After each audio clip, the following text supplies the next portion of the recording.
stupid presenter. Hello, Mr. Barker. Paul Handy. Miss Chicken about? Oh, yes, she's in her laboratory. Oh, which miracle of modern science is she working on this week? Cold fusion with custard, DNA mapping with an A to Z. Actually, she's made an envelope recycler. Really? And that was me being cynical. I think I'll just take a look.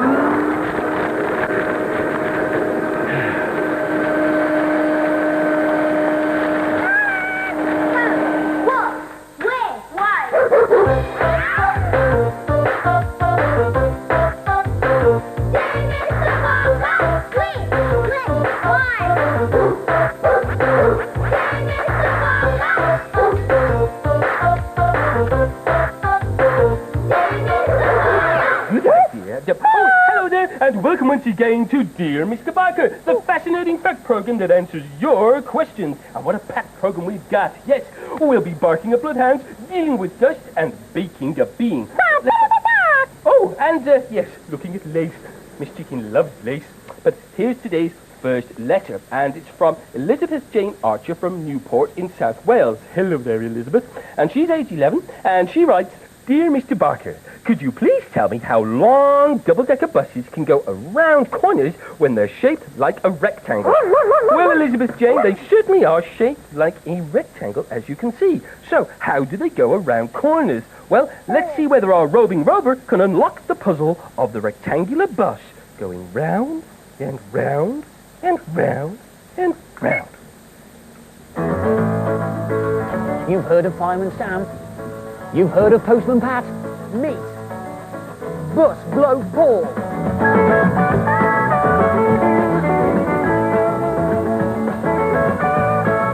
But this is not just any bus. The length of 16 Springer Spaniels, an amazing 245 brake horsepower. Whoa, trigger! Taller than a giraffe wearing platform shoes, faster than an ostrich on a moped. That's about 50 miles an hour, by the way. And the suspension of an oversized washing machine on full spin. But with a bus this big and the corners so tight, how does it get around them?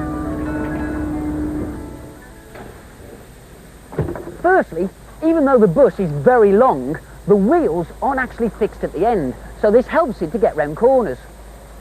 When the bus is travelling along normally, both sets of wheels are moving at the same speed. However, when it comes to going round corners, it's a different matter.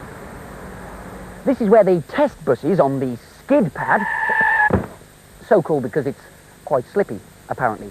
And we can see that when the bus goes around a bend, the outside wheels have a lot further to travel than the inside wheels.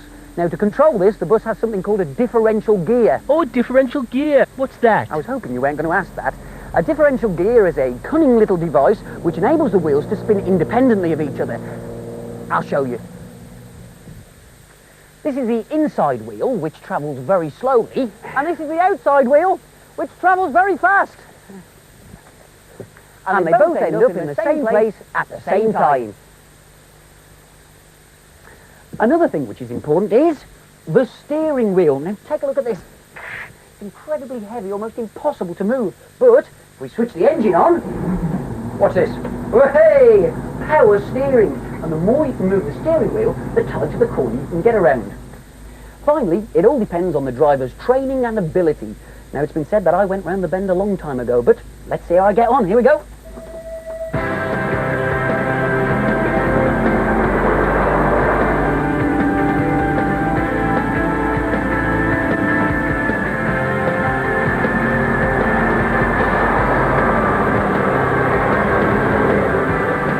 The most important thing to learn when you're driving a bus is where the brakes are. Whoa!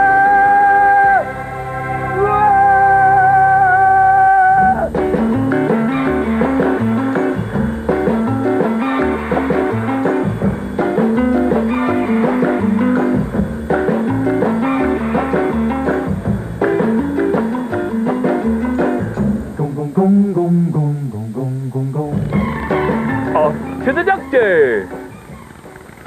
Pixie! Pixie dear! Pixie, Any Pixie, sign? Pixie. No, not a squeak, I'm afraid. And top! Pixie! Pixie dear!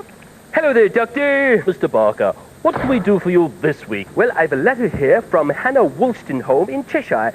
And she wants to know why bloodhounds are called bloodhounds. Ah, well, that's an easy one. We bloodhounds have a very good nose for tracking things down, and in particular, living creatures. Anything with a scent, and obviously blood.